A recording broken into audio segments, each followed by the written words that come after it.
A very good morning to all my dear students. Students, in the previous tutorial, I have given you the homework and hope you have all done it. So let's discuss the homework. Question number 1. Which Indian state produces the largest quantity of pulses? The answer is Madhya Pradesh. Question number 2. Which agency is responsible for the distribution and storage of grain production in India? The name of the agency is Food Corporation of India, FCI. Question number 3. Which scheme was introduced by government for the benefit of farmers? The correct answer is Pradhan Mantri Fasal Bima Yojana. Again I am speaking Pradhan Mantri Fasal Bima Yojana, and it was launched on 13th Feb 2016. Question number 4. What is horticulture? Practice of growing flowers, fruits and vegetables is known as horticulture. And last question. Which is the largest state who produces tea? Largest producer of tea.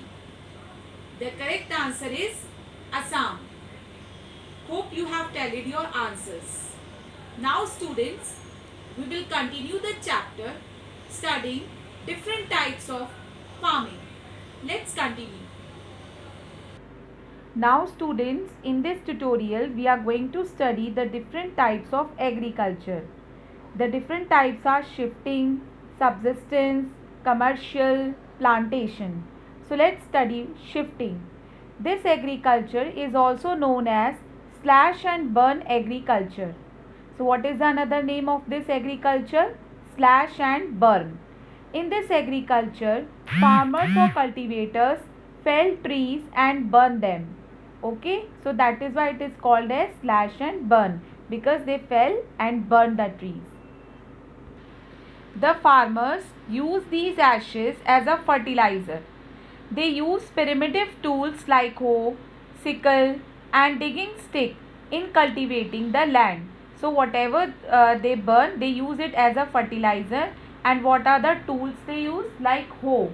Hoe, students, it is a garden tool with a long handle.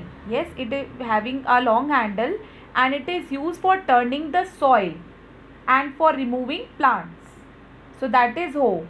Sickle, you know, it is a tool with short handle which is with a sharp edge blade. Blade is also there in this.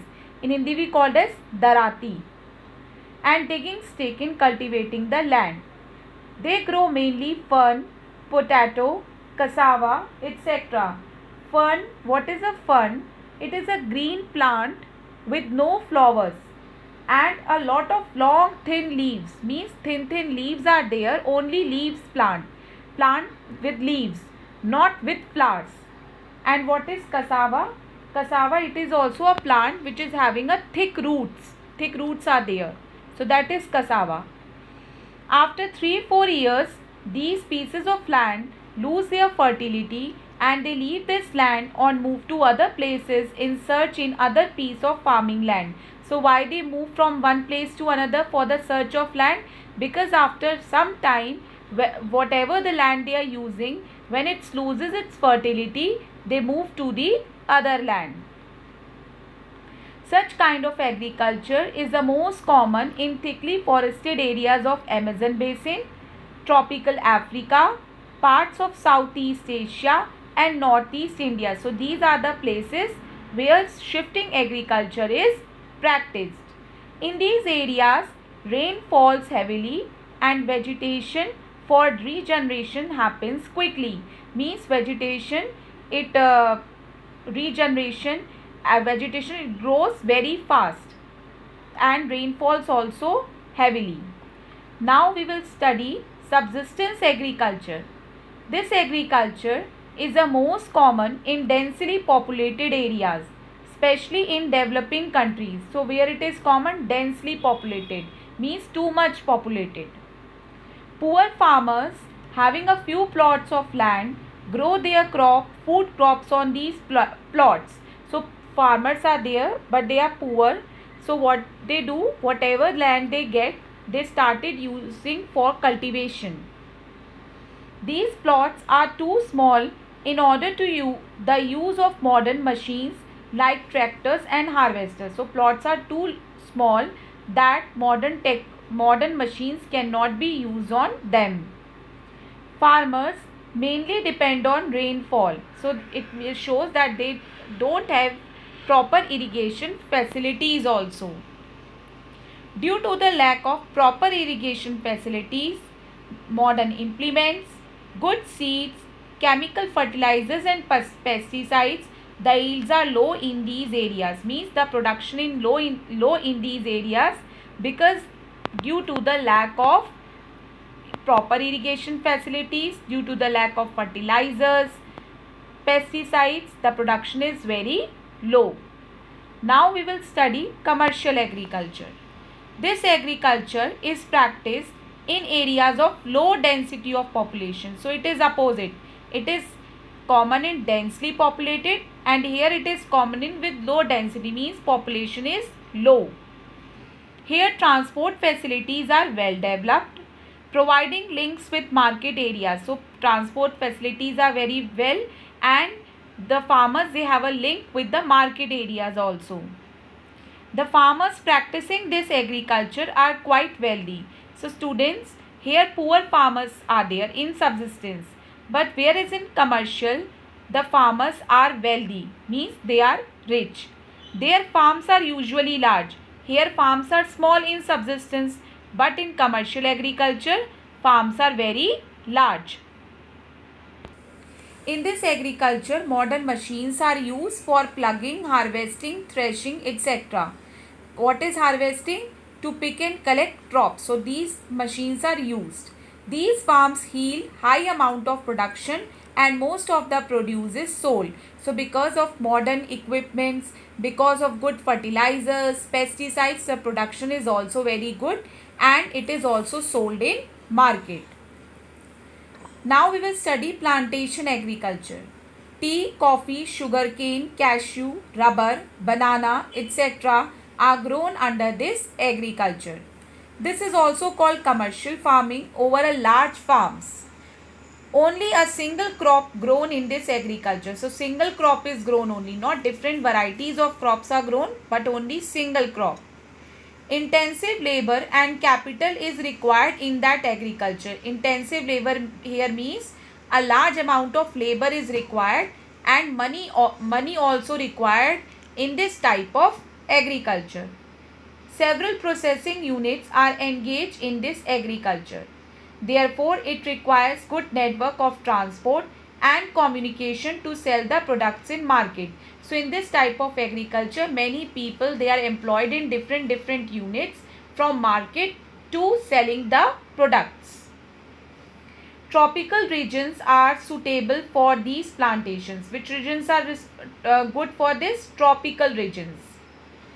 Rubber in Malaysia, coffee in Brazil, tea in India and Sri Lanka, etc. are the famous examples of plantations in the world. And just now we have discussed that which is the largest producer of tea in India, means which state is the largest producer of tea? That is Assam. Okay student, now we will study next dry farming. If crops are cultivated without irrigation in the realm of limited moisture, then this type of farming is called dry farming. In this dry farming, not too much irrigation facilities are needed, but agriculture is done in the limited moisture also. In this farming, special measures are taken in order to make use of the available rainwater and moisture. So whatever rainwater is collected or whatever moisture is there, on the basis of that, agriculture is done. Such measures include the deep plugging of fields after rain to conserve soil moisture, regular weeding and storing water in depressions made around the field to check the runoff. So what is done to to make use of available rainwater, deep plugging of fields are plugged very deeply so that soil moisture can be retained. Then regular weeding is done. What is weeding? Means unwanted plants, they are taken out from crops, means to remove weeds. Weeds means unwanted plants. And depressions are also made to store the water. Now we will study humid farming. The crops of this farming cannot be grown without irrigation because they require uneven amount of rainfall. So this farming, humid farming, it cannot be done without irrigation facilities. This farming is known as humid farming.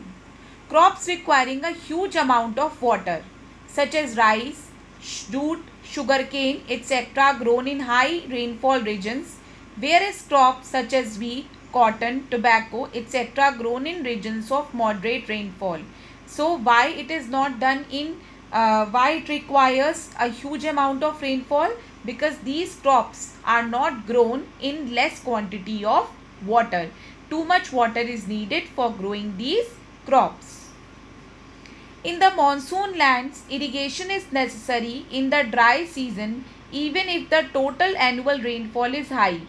So in the monsoon time also irrigation is necessary, whether the rainfall is very high but irrigation is there, means proper irrigation facilities are given in the farms.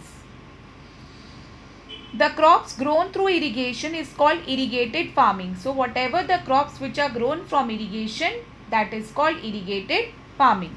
Apart from the growing of crops, agriculture also includes the raising of livestock. The raising of animals like cattle, sheep, pig, horse, camel, etc. are known as livestock or pastoral farming. So besides growing crops, what is done? Livestock is also reared. What is livestock? Animals which are kept on farm and like cows, pigs, sheep, etc. Yes, which are kept on farms and then their products are sold in the market. So that is livestock only. It is also called pastoral farming. Some important forms of agriculture that raise animals are. Now we will study the agriculture which is related to the animals. First is dairy farming. This farming has been established to fulfill the needs of industrial cities. It is grown and largely developed largely in Europe because the climate of Europe is suitable for natural pastures. So where dairy farming more done, it is done in Europe. Cattle are reared for milk near big cities to fulfill the needs of people working in factories.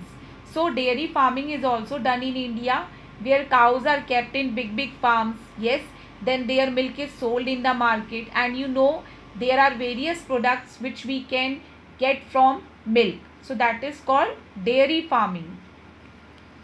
Dairy farms need a large number of laborers to look after the cattle. Nowadays, generally machines are used for milking, feeding and cleaning the cattle. This farming generates capital investments. So, dairy farming is that. Now we will study ranching. What is ranching? The large farms made for the raising of animals for sale is called ranching. Means big farms are there where animals are raised, where animals are domesticated for sale in the market. That is called ranching. A ranch farm is scientifically managed. So what is there in ranch? A pasture land is there. What is a pasture land? Pasture land means a field is there which is full covered with grass. Yes, and animals, they used to graze the grass. When they become to graze the grass, so like this animals are raised here. And buildings to house people and animals. So buildings are also constructed. So that is called ranching, where large farms are made, where animals are raised so that they can be sell off. Now we will study mixed farming. In this farming, livestock are reared. Livestock already I told you that animals, they are domesticated. Food and fodder crops are obtained from this farming. Now two types of farming here done. Food crops are also grown and fodder crops are also grown. Both the activities are practiced on the same farmland. Food crops like cereals and vegetables are grown in the mixed farming. Alfalfa and lucerne are also grown as fodder crops for animals in this farming. So why it is called mixed farming? Because two types of crops are grown on the same land. Food crops also and fodder crops. Food crops for human beings and fodder crops for animals. So that is why it is called as mixed farming. People get milk, milk products and meat from the dairy animals and poultry. So these are the products which we get from animals, dairy animals. The yield is high, which enable the farmers to maintain a high standard of living, and in this too much money can be earned through this dairy farming. That is why the farmers, they are able to maintain their high standard of living. Advanced and modern farming techniques are used in the mixed farming. The animals provide the natural manure for the soil and makes it fertile. Mixed farming is practiced. Where mixed farming is practiced? It is practiced in Europe, South Africa, New Zealand, Southeast Australia, Argentina and Eastern USA. So students, today in this tutorial, you have studied the different types of agriculture. Hope you are able to understand it. Now what is your homework? Read the chapter very carefully and watch the video too. Meet you in the next tutorial. Till then, have a good day.